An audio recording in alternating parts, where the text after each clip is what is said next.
Hi everyone, hello. Welcome from our working space in Longyearbyen and Svalbard, where we are getting ready to get out in the field together with Christian and Geoff. And we'll introduce ourselves in a moment, but I just want to let you know that we are looking forward to the International Polar Bears Day upcoming tomorrow. And there's going to be a lot of materials coming up on social media and our website, so make sure you tune in and follow that.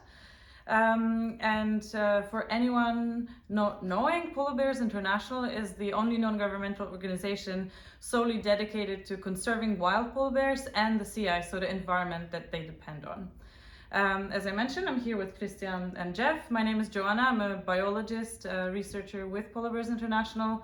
I've been part of Maternal Den study since 2018, and I'm joined by my two colleagues. So Christian, can you tell a little bit about yourself and your role here? Yeah, hello everyone, my name is Christian Zoelly. I'm the director of field operation and logistics for Polar Bears International. And I'm here to plan and help with the logistics and operation in this project. Have been on that project since the first time 2017, and every now and then a little in between, and now we're here again, and looking forward to get out in the field.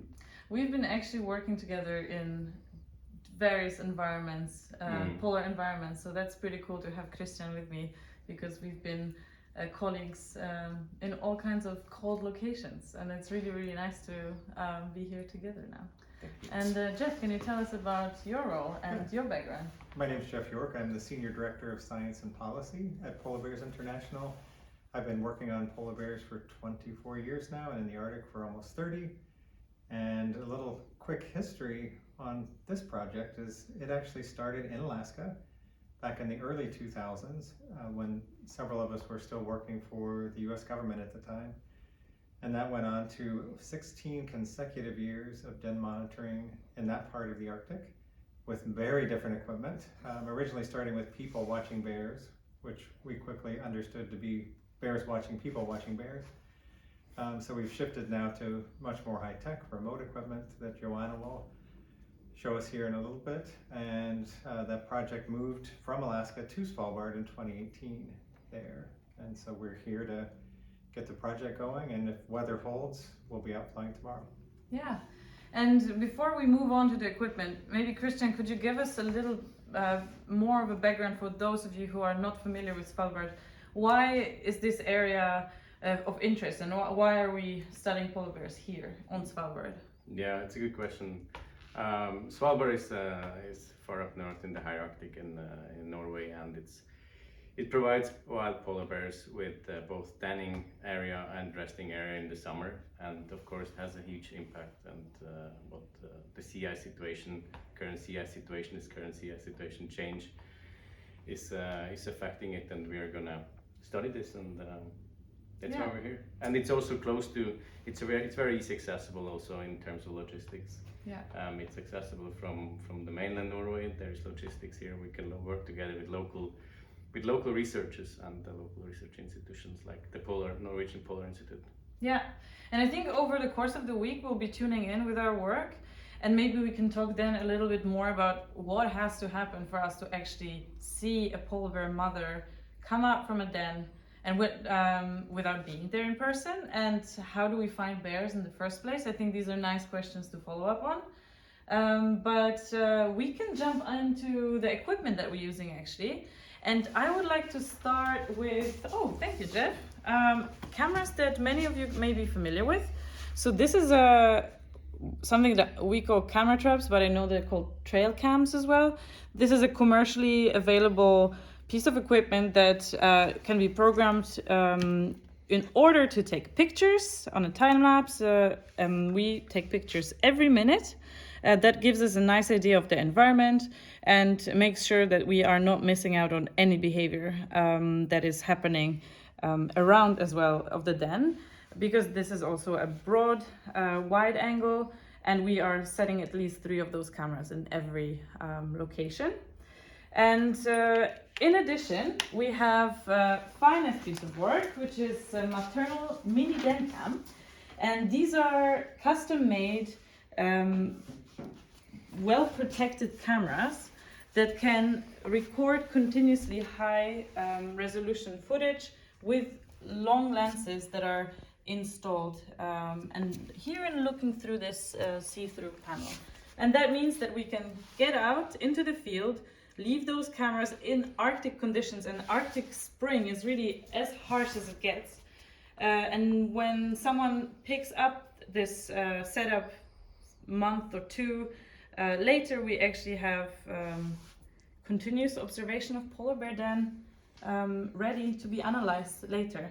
And you will hear from our colleague Ian from San Diego Zoo Wildlife Alliance, who is responsible for making those cameras, and he will give us a lot of insight on the nitty-gritty details and the fun part of programming and wildlife observation equipment that is custom made. Great stuff.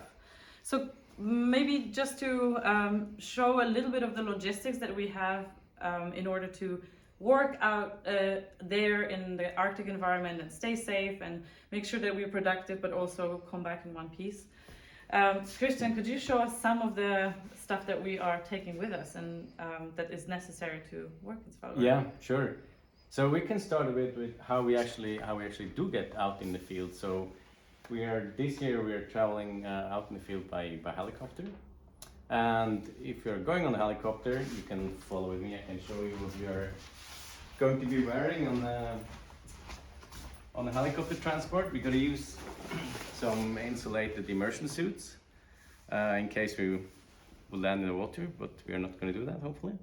And then once we land, we are putting on skis. So over here we have a couple of ski bags with poles, and then some pulks, some slats. We load up with material, and that's what we are pulling behind us out in the field. Then it's also a lot of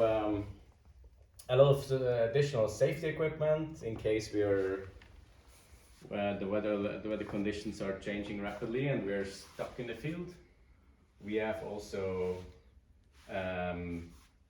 a huge field camp with us that's kind of in the back here. In those red bags, there's sleeping bags, there's an emergency camp with tents, extra additional food, cooking equipment.